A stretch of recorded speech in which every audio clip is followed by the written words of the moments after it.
آج کی اس ویڈیو میں ہم سورہ لہب یعنی ابو لہب کا واقعہ بیان کریں گے۔ سب سے پہلے ہم اس سورت کے اندر بیان ہونے والے اسباق کو دیکھ لیتے ہیں اور اس کے بعد ہم واقعہ کی تفصیل کی جانب بڑھیں گے۔ سبق نمبر 1، دولت انسان کو متکبر بنا دیتی ہے۔ نمبر 2، دولت مند انسان اکثر و بیشتر جلد بازی کرتا ہے اور اپنے غرور اور تکبر کی وجہ سے بغیر سوچے سمجھے جواب دے دیتا ہے۔ نمبر 3، اللہ تعالیٰ انسان کو دنیا میں ہی اس کے اعمال کی سزا ضرور دیتے ہیں۔ نمبر 4، بد دعا سے بچنا چاہیے۔ نمبر 5، میاں بیوی کا رشتہ اگر اچھا ہے تو جنت میں اکٹھے جائیں گے اور اگر وہ برے ہیں تو دونوں جہنم میں بھی اکٹھے جائیں گے۔ نمبر 6، سگے رشتہ دار بھی آپ کے خلاف ہو سکتے ہیں۔ تو میرے محترم بھائیوں اور بہنوں، ابو لہب حضور نبی کریم صلی اللہ علیہ وآلہ وسلم کا سگا چچا تھا، یعنی آپ نبی کریم صلی اللہ علیہ وآلہ وسلم کے والد حضرت عبداللہ اور ابو لہب سگے بھائی تھے۔ اور ابو لہب جن کا اصل نام ابو العزا تھا، ان کی بیوی ام جمیل ابو سفیان کی بہن تھی۔ یوں تو ابو لہب اپنے قبیلے کا خزانچی تھا اور انتہائی بددیانت شخص تھا، اور روایات میں آتا ہے کہ اس نے اسی خزانے سے سونے کے ہرن بھی چوری کیے تھے۔ حضور نبی کریم صلی اللہ علیہ وآلہ وسلم کی نبوت سے پہلے، یعنی نبوت پہ سرفراز ہونے سے پہلے، حضور نبی کریم صلی اللہ علیہ وسلم کی 2 بیٹیوں کا نکاح ابو لہب کے 2 بیٹوں عتبہ اور عتیبہ سے ہو چکا تھا۔ ابو لہب کی بیوی ام جمیل بہت ہی کنجوس عورت تھی اور مال و اسباب ہونے کے باوجود جنگل سے ایک رسی میں لکڑیاں باندھ کر لاتی تھی اور وہ گٹھڑی اپنے سر پر اٹھا کر لاتی، اور یہی ام جمیل یعنی ابو لہب کی بیوی اسلام دشمنی میں اپنے شوہر سے کم نہیں تھی۔ ابو لہب یوں تو اس کا نام پہلے جیسے میں نے بتایا ابو العزا تھا، لیکن اپنے رنگ کی وجہ سے جو کہ بالکل آگ کی طرح سرخ تھا، اسے ابو لہب کہا جاتا تھا۔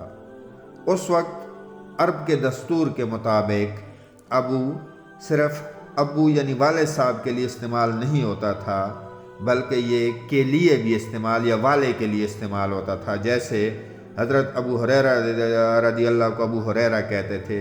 ہریرہ عربی میں ہر جو ہے نا بلی کو کہتے ہیں، یعنی بلیوں والا۔ تو حضور نبی کریم صلی اللہ علیہ وآلہ وسلم کو جب اللہ تعالیٰ نے نبوت سے سرفراز کیا تو آپ صلی اللہ علیہ وسلم نے سب سے پہلے انفرادی طور پہ لوگوں کو اسلام کی دعوت دی، اور پھر سورہ شعراء میں کچھ عرصہ کے بعد اللہ تعالیٰ نے حکم دیا کہ اے نبی کریم صلی اللہ علیہ وآلہ وسلم، آپ اپنے خاندان والوں کو دعوت دیں اور انہیں عذاب سے ڈرائیں۔ آپ نبی کریم صلی اللہ علیہ وسلم صفا پہاڑی پر کھڑے ہو کر اہل قریش کو بلند آواز سے پکارتے ہیں۔ عرب میں اس وقت کے دستور کے مطابق جب کوئی بڑے لیول پر کسی کو جمع کرتا یا کوئی ایمرجنسی ڈکلیئر ہوتی تو یہ طریقہ اپنایا جاتا۔ آپ نبی کریم صلی اللہ علیہ وآلہ وسلم چونکہ نبوت سے پہلے بھی صادق اور امین کے لقب اور القاب سے مشہور تھے، لہٰذا لوگوں نے جیسے ہی آپ نبی کریم صلی اللہ علیہ وآلہ وسلم کی آواز مبارک سنی تو دوڑ لگا کر پہنچ گئے۔ آپ صلی اللہ علیہ وسلم نے تمام قبیلوں کے نام فردن فردن پکارے اور کہا کہ اے لوگو، اگر میں تمہیں کہوں کہ اس پہاڑ کے پیچھے ایک بہت بڑی فوج تم پر حملہ آور ہونے والی ہے تو کیا میری بات مانو گے؟ تو سب نے یک زبان ہو کر کہا کیوں نہیں، ہم آپ کو صادق اور امین کے نام سے پکارتے ہیں۔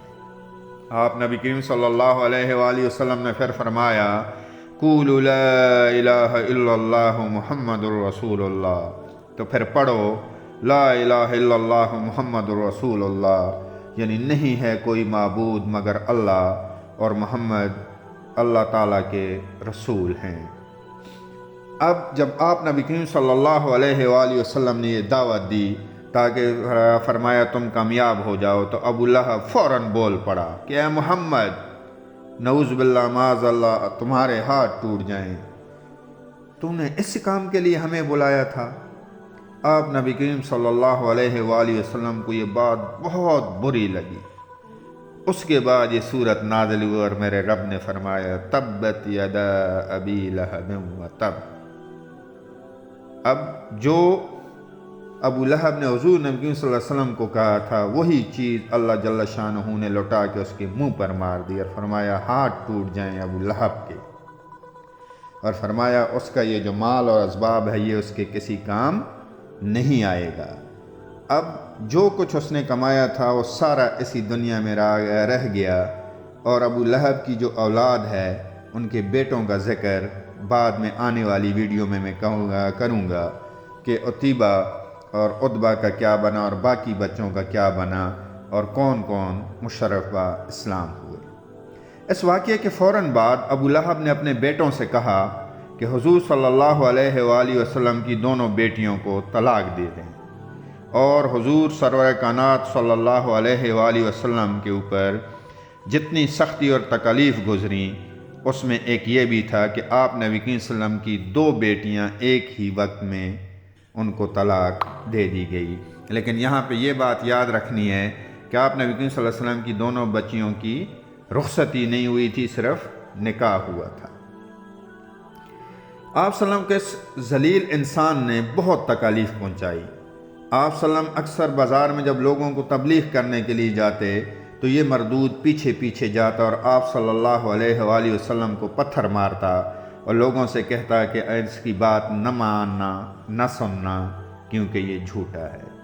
وہ چند لوگ جنہوں نے آپ صلی اللہ علیہ وسلم کو بہت زیادہ تکالیف دیں، ان میں ایک عبداللہ بن ابی جو کہ منافقین کا سردار تھا وہ بھی شامل تھا۔ عبداللہ بن ابی کا ایک بیٹا جو کہ اسلام قبول کر چکا تھا، ایک مرتبہ حضور سرور کائنات صلی اللہ علیہ وآلہ وسلم کے پاس آیا۔ آپ نبی کریم صلی اللہ علیہ وسلم پانی پی رہے تھے، کہا یا رسول اللہ تھوڑا پانی چھوڑ دیں۔ حضور صلی اللہ علیہ وسلم نے جو ہے وہ تھوڑا پانی چھوڑ کے اس کو دے دیا کہ کیا کرو گے؟ تو اس نے کہا یا رسول اللہ میں اپنے والد یعنی عبداللہ بن ابی کو یہ پلاؤں گا، شاید اس طرح وہ اسلام قبول کر لیں۔ لیکن جب وہ عبداللہ بن ابی کے پاس یہ پانی لے کے گیا، ابا جان یہ پانی پینا، اس نے کہا کیوں؟ فرمایا یہ حضور صلی اللہ علیہ وآلہ وسلم کا بچا ہوا پانی ہے، شاید آپ کو اسلام کی سمجھ آ سکے اور اللہ آپ کے قسمت میں ہدایت لکھ دے۔ نعوذ باللہ۔ آگے سے عبداللہ بن ابی نے کہا کہ اے میرے بیٹے، تو کسی شخص کا جا کے پیشاب لا کے مجھے پلا دے، میں وہ پی لوں گا لیکن یہ نہیں پیوں گا۔ تو میرے بھائیو، ہدایت کس کے ہاتھ میں ہے یہ میرا اللہ جانتا ہے۔ تو وہ چند لوگ جنہوں نے حضور صلی اللہ علیہ وسلم کو بہت زیادہ تکالیف دیں، ان میں سے ایک ابو لہب تھے۔ ان تمام واقعات کے بعد میرے اللہ جل شانہ نے یہ صورت نازل کی، اور پھر دنیا نے دیکھا کہ ابو لہب کا کیسا عبرتناک انجام ہوا۔ اس کو طاعون کی موذی مرض نے آ پکڑا اور اسی سے اس کی موت ہوئی، اور اس کی وجہ سے اس کی لاش کے پاس بھی کوئی جانا قبول نہیں کرتا تھا، اور اس کی بیوی کی موت بھی اس کی اپنی رسی سے ہوئی۔ اور علماء فرماتے ہیں، روایات میں آتا ہے کہ اس کے گلے کا جو ہار تھا، وہ جو موتی تھے، جہنم کی آگ میں وہ لاوے کے طور پر استعمال ہوں گے، کوئلے کے طور پر استعمال ہوں گے، تو وہ اس آگ کو بھڑکائے گی۔ وما علینا الا البلاغ المبین۔